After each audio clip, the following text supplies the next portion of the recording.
The Voice in the Night by William Hope Hodgson. Narrated for you by Jonathan Dunne. Original publication year 1907. This work is in the public domain. Production and narration copyright 2025. Jonathan Dunne.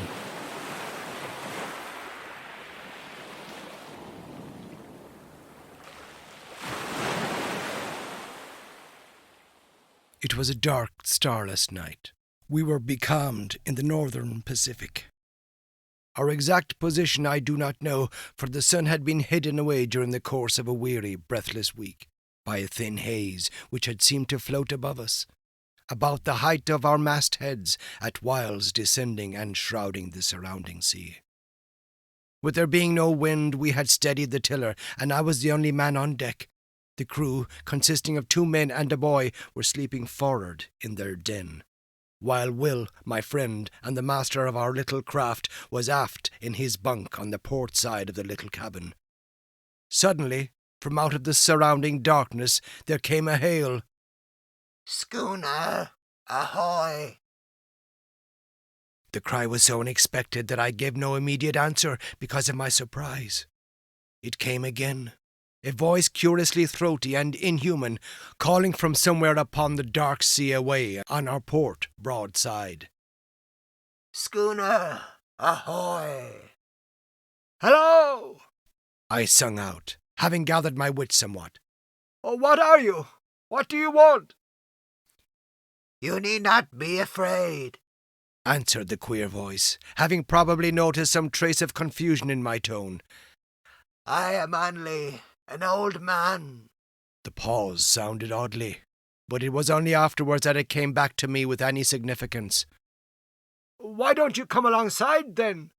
I queried somewhat snappishly, for I liked not his hinting at my having been a trifle shaken. "I can't. It wouldn't be safe. The voice broke off, and there was silence. "What do you mean?" I asked, growing more and more astonished. "Why not safe? Where are you?"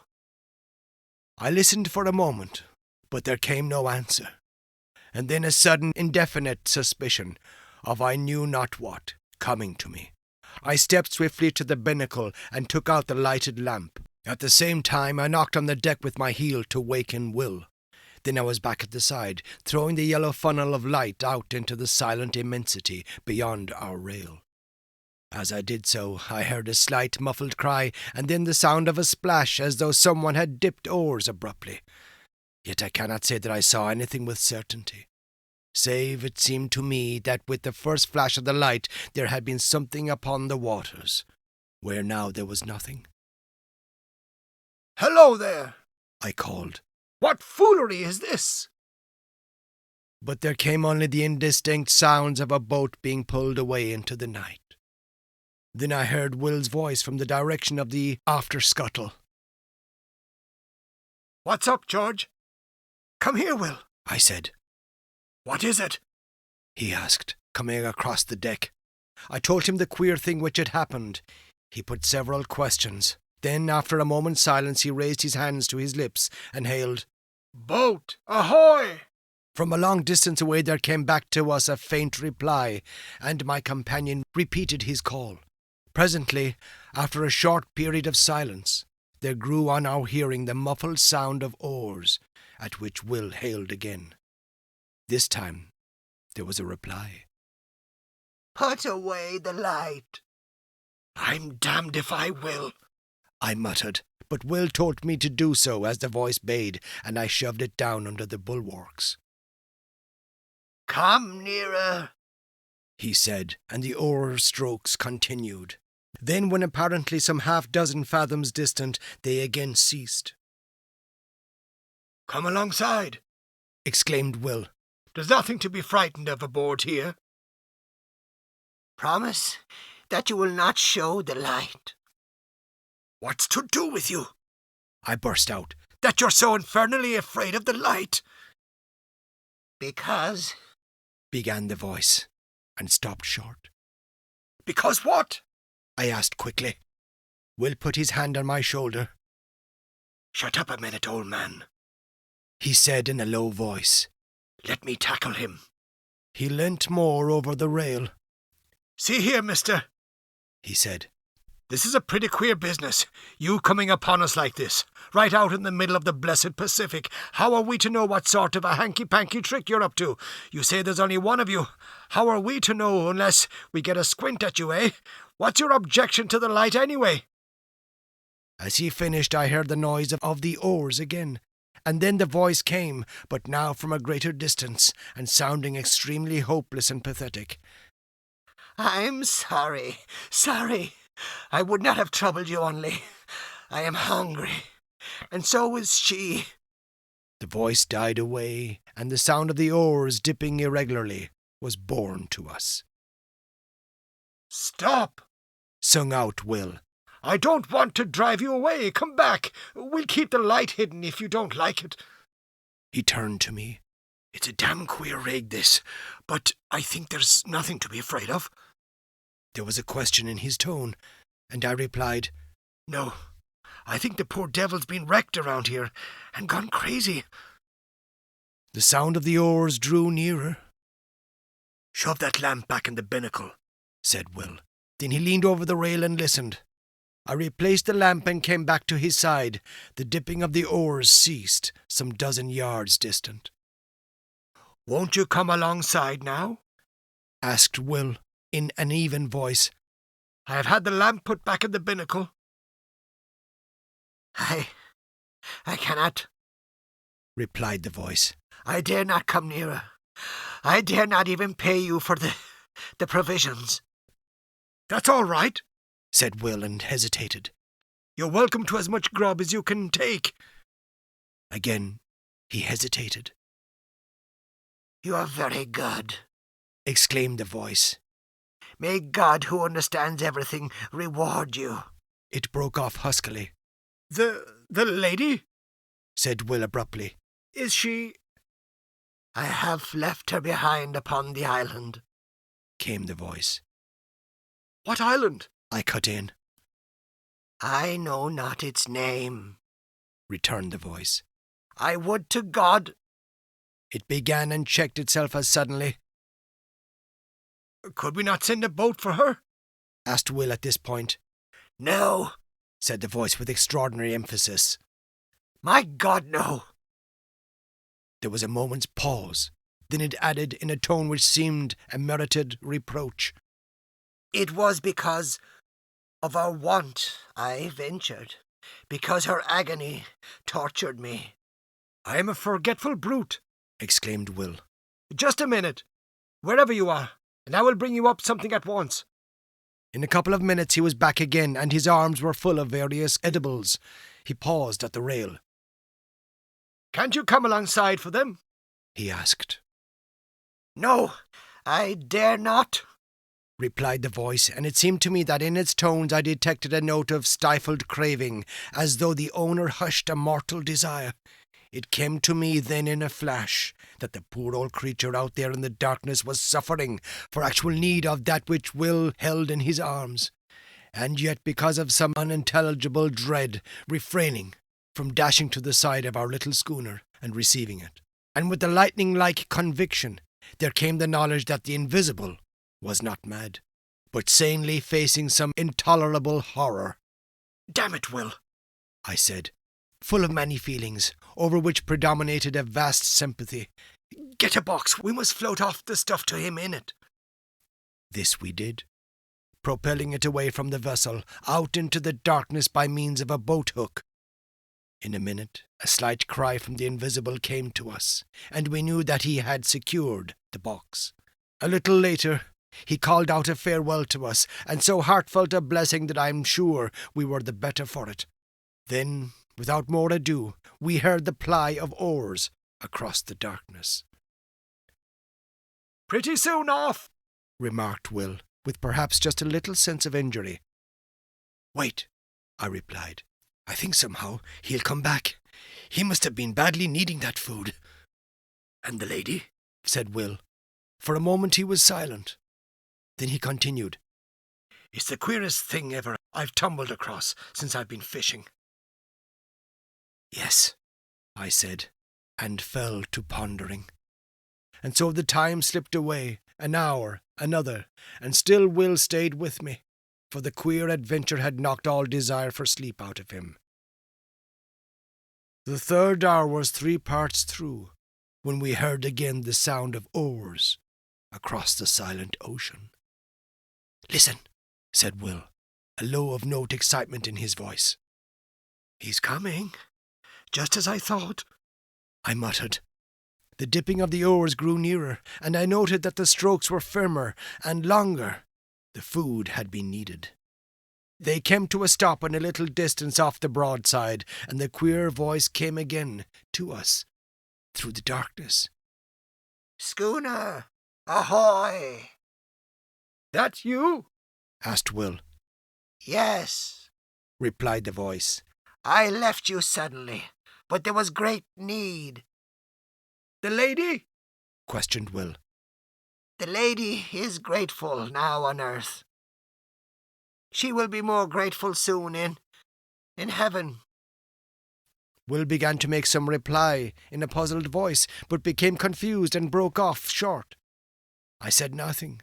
I was wondering at the curious pauses, and, apart from my wonder, I was full of a great sympathy. The voice continued. She and I have talked as we share the result of God's tenderness and yours."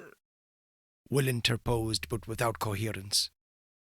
"I beg of you not to belittle your deed of Christian charity this night," said the voice. "Be sure that it has not escaped his notice." It stopped, and there was a full minute's silence. Then it came again.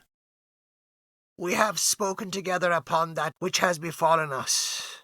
We had thought to go out without telling any of the terror which has come into our lives. She is with me in believing that tonight's happenings are under a special ruling, and that it is God's wish that we should tell to you all that we have suffered since... "Yes," said Will softly. "Since the sinking of the Albatross." "Ah!" I exclaimed involuntarily. "She left Newcastle for Frisco some 6 months ago, and hasn't been heard of since." "Yes," answered the voice. "but some few degrees to the north of the line she was caught in a terrible storm and dismasted. When the day came, it was found that she was leaking badly, and presently, if falling to a calm, the sailors took to the boats, leaving a young lady, my fiancée, and myself upon the wreck. We were below, gathering together a few of our belongings when they left. They were entirely callous, through fear, and when we came up upon the deck we saw them only as small shapes afar off upon the horizon. Yet we did not despair, but set to work and constructed a small raft. Upon this we put such few matters as it would hold, including a quantity of water and some ship's biscuit. Then, the vessel being very deep in the water, we got ourselves onto the raft and pushed off. It was later when I observed that we seemed to be in the way of some tide or current, which bore us from the ship at an angle, so that in the course of 3 hours by my watch, her hull became invisible to our sight, her broken masts remaining in view for a somewhat longer period. Then, towards evening, it grew misty, and so through the night. The next day we were still encompassed by the mist, the weather remaining quiet. For 4 days we drifted through this strange haze, until, on the evening of the 4th day, there grew upon our ears the murmur of breakers at a distance. Gradually it became plainer, and, somewhat after midnight, it appeared to sound upon either hand at no very great space. The raft was raised upon a swell several times, and then we were in smooth water, and the noise of the breakers was behind. When the morning came, we found that we were in a sort of great lagoon, but of this we noticed little at the time. For close before us, through the enshrouding mist, loomed the hull of a large sailing vessel. With one accord we fell upon our knees and thanked God, for we thought that there was an end to our perils. We had much to learn. The raft drew near to the ship, and we shouted on them to take us aboard, but none answered. Presently the raft touched against the side of the vessel, and, seeing a rope hanging downwards, I seized it and began to climb. Yet I had much ado to make my way up, because of a kind of grey, lichenous fungus which had seized upon the rope, and which blotched the side of the ship lividly. I reached the rail, and clambered over it onto the deck. Here I saw that the decks were covered with great masses, some of them rising into modules several feet in height. But at the time I thought less of this matter than of the possibility of there being people aboard the ship. I shouted, but none answered. Then I went to the door below the poop deck. I opened it and peered in. There was a great smell of staleness, so that I knew in a moment that nothing living was within. And with the knowledge I shut the door quickly, for I felt suddenly lonely. I went back to the side where I had scrambled up. My sweetheart was still sitting quietly upon the raft. Seeing me look down, she called up to know whether there were any aboard of the ship. I replied that the vessel had the appearance of having been long deserted, but that if she would wait a little I would see whether there was anything in the shape of a ladder by which she could ascend to the deck. Then we would make a search through the vessel together. A little later, on the opposite side of the decks, I found a rope side ladder. This I carried across, and a minute afterwards she was beside me. Together we explored the cabins and apartments in the after part of the ship, but nowhere was there any sign of life. Here and there within the cabins themselves we came across the odd patches of that queer fungus, but this, as my sweetheart said, could be cleansed away. In the end, having assured ourselves that the after portion of the vessel was empty, we picked our ways to the bows, between the ugly grey nodules of that strange growth. And here we made a further search, which told us that there was indeed none aboard but ourselves. This being now beyond any doubt, we returned to the stern of the ship and proceeded to make ourselves as comfortable as possible. Together we cleared out and cleaned 2 of the cabins, and after that I made examination whether there was anything eatable in the ship. This I soon found was, and thanked God in my heart for his goodness.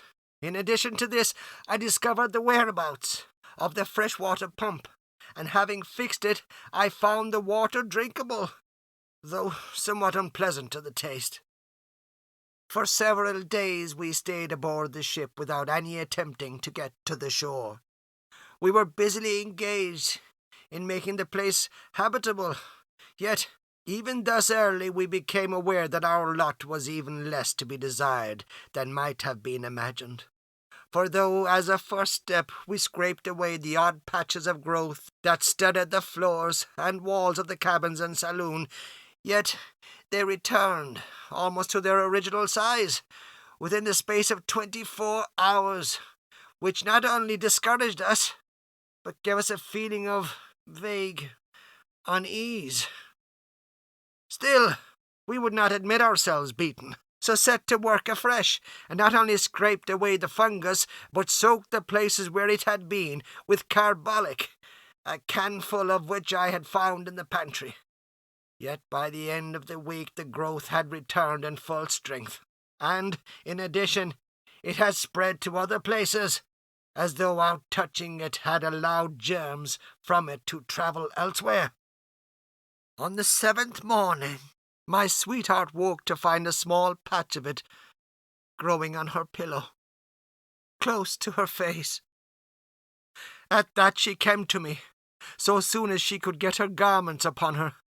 I was in the galley at the time, lighting the fire for breakfast. "Come here, John," she said, and led me aft. When I saw the thing upon her pillow, I shuddered, and then and there we agreed to go right out of the ship and see whether we could not fare to make ourselves more comfortable ashore. Hurriedly we gathered together our few belongings, and even among these I found that the fungus had been at work, for one of her shawls had a little lump of it growing near one edge. I threw the whole thing over the side, without saying anything to her. The raft was still alongside, but it was too clumsy to guide, and I lowered down a small boat that hung across the stern, and in this we made our way to the shore. Yet as we drew near to it, I became gradually aware from here the vile fungus, which had driven us from the ship, was growing riot. In places it rose into terrible, fantastic mounds which seemed almost to quiver, as with a quiet life. When the wind blew across them, here and there it took on the forms of vast fingers, and in others it just spread out flat and smooth and treacherous. Odd places it appeared as grotesque stunted trees, seeming extraordinarily kinked and gnarled, the whole quaking vilely at times. At first it seemed to us that there was no single portion of the surrounding shore which was not hidden beneath the masses of the hideous lichen. Yet in this I found we were mistaken, for somewhere later, coasting along the shore at a little distance, we descried a smooth white patch of what appeared to be fine sand, and there we landed. It was not sand. What it was I do not know. All that I have observed is that upon it the fungus will not grow, while everywhere else, save where the sand-like earth wanders oddly, pathwise, amid the grey desolation of the lichen, there is nothing but that loathsome greyness. It is difficult to make you understand how cheered we were to find one place that was absolutely free from the growth, and here we deposited our belongings. Then we went back to the ship for such things as it seemed to us that we should need. Among other matters, I imagined to bring ashore with me one of the ship's sails, with which I constructed 2 small tents, which, though exceedingly rough-shaped, served the purpose for which they were intended. In these we lived and stored our various necessities, and thus for a matter of some 4 weeks all went smoothly, and without particular unhappiness. Indeed, I may say with much of happiness, for we were together. It was on the thumb of her right hand that the growth first showed. It was only a small circular spot, much like a little grey mole. My God! How the fear leapt to my heart when she showed me the place. We cleansed it between us, washing it with carbolic and water. In the morning of the following day she showed her hand to me again. The grey, warty thing had returned. For a little while we looked at one another in silence. Then, still wordless, we started again to remove it. In the midst of the operation, she spoke suddenly. "What's that on the side of your face, dear?" Her voice was sharp with anxiety. I put my hand up to feel. "There, under the hair by your ear, a little to the front a bit." My finger rested upon the place, and then I knew. "Let us get your thumb done first," I said, and she submitted, only because she was afraid to touch me until it was cleaned. I finished washing and disinfecting her thumb, and then she turned to my face. After it was finished, we sat together and talked a while of many things, for there had come into our lives sudden, very, very terrible thoughts. We were all at once afraid of something worse than death. We spoke of loading the boat with provisions and water and making our way out to the sea. Yet we were helpless, for many causes, and the growth had attacked us already. We decided to stay. God would do with us what was his will. We would wait. A month, 2 months, 3 months passed, and the places grew somewhat, and there had come others. Yet we fought so strenuously with the fear that its headway was but slow, comparatively speaking. Occasionally we ventured off to the ship for such stores as we needed. There we found that the fungus grew persistently. One of the nodules on the main deck became soon as high as my head. We had now given up all thought or hope of leaving the island. We had realized that it would be unallowable to go among healthy humans with the things from which we were suffering. With this determination and knowledge in our minds, we knew that we should have to husband our food and water, for we did not know at that time, but that we should possibly live for many years. This reminds me that I have told you that I am an old man. Judged by the years, this is not so. But... He broke off, then continued somewhat abruptly. As I was saying, we knew that we should have to use care in the matter of food, but we had no idea then how little food there was left, of which to take care. It was a week later that I made the discovery that all the other bread tanks, which I had supposed full, were empty, and that, beyond tins of vegetables and meat and some other matters, we had nothing on which to depend, but the bread in the tank which I had already opened. After learning this, I bestirred myself to do what I could, and set to work at fishing in the lagoon, but with no success. At this I was somewhat inclined to feel desperate, until the thought came to me to try outside the lagoon, in the open sea. Here at times I caught odd fish, but so infrequently that they proved of but little help in keeping us from the hunger which threatened. It seemed to me that our deaths were likely to come by hunger, and not by the growth of the thing which had seized upon our bodies. We were in this state of mind when the 4th month wore out, when I made a very horrible discovery. One morning, a little before midday, I came off from the ship with a portion of the biscuits which were left. In the mouth of her tent, I saw my sweetheart sitting, eating something. "What is it, my dear?" I called out as I leapt ashore. Yet on hearing my voice she seemed confused, and, turning slyly, threw something towards the edge of the little clearing. It fell short, and a vague suspicion having arisen within me, I walked across and picked it up. It was a piece of the grey fungus. As I went to her with it in my hand, she turned deadly pale, then rose red. I felt strangely dazed and frightened. "My dear, my dear," I said, and could say no more, yet at words she broke down and cried bitterly. Gradually, as she calmed, I got from her the news that she had tried it the preceding day and liked it.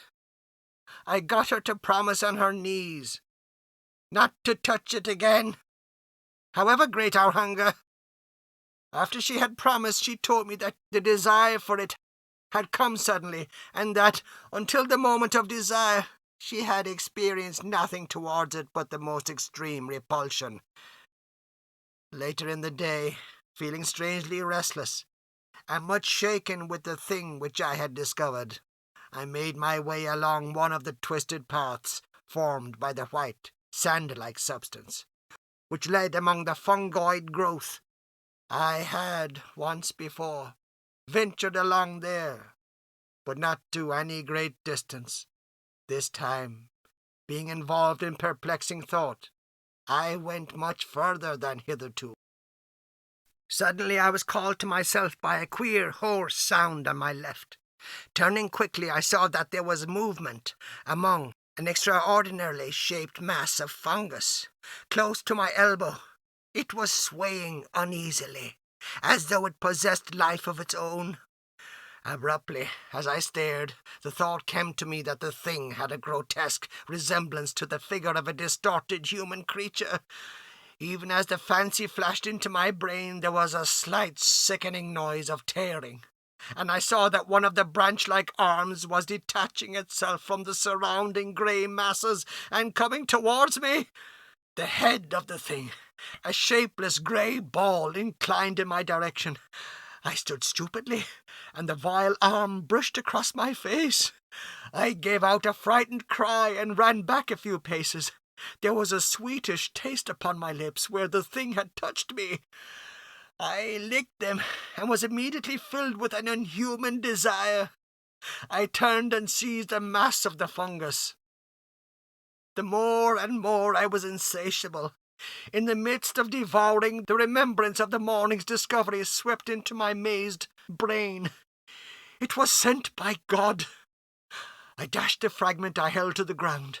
Then, utterly wretched and feeling a dreadful guiltiness, I made my way back to the little encampment. I think she knew, by some marvellous intuition which love must have given. So as soon as she set eyes on me, her quiet sympathy made it easier for me, and I told her of my sudden weakness, yet omitted to mention the extraordinary thing which had gone before. I desired to spare her all unnecessary terror, but for myself I had added an intolerable knowledge to breed an incessant terror in my brain, for I doubted not but that I had seen the end of one of those men who had come to the island in the ship in the lagoon, and in that monstrous ending I had seen our own. Thereafter we kept from the abominable food, though the desire for it had entered into our blood. Yet our drear punishment was upon us. For day by day, with monstrous rapidity, the fungoid growth took hold of our poor bodies. Nothing we could do would check it materially, and so we, who had been human, became, well, it matters less each day. Only we had been man and maid. And by the day the fight is more dreadful, to withstand the hunger lust for the terrible lichen. A week ago we ate the last of the biscuit, and since that time I have caught 3 fish. I was out here fishing tonight when your schooner drifted upon me out of the mist. I hailed you.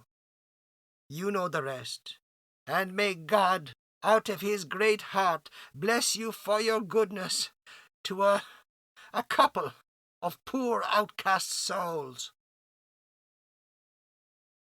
There was the dip of an oar.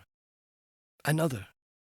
Then the voice came again, and for the last time, sounding through the slight surrounding mist, ghostly and mournful. God bless you. Goodbye. Goodbye! We shouted together hoarsely, our hearts full of many emotions. I glanced about me.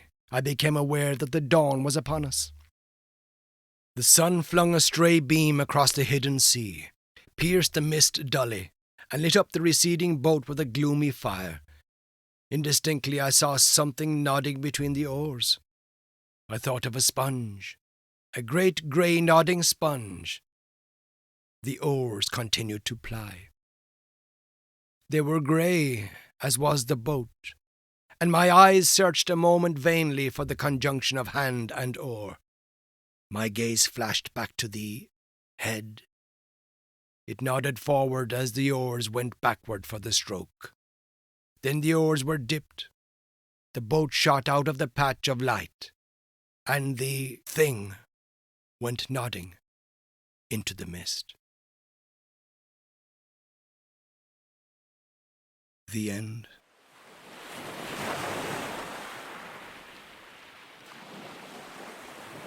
This has been The Voice in the Night by William Hope Hodgson, narrated for you by Jonathan Dunne. Original publication year 1907. This work is in the public domain. Production and narration copyright 2025. Jonathan Dunne.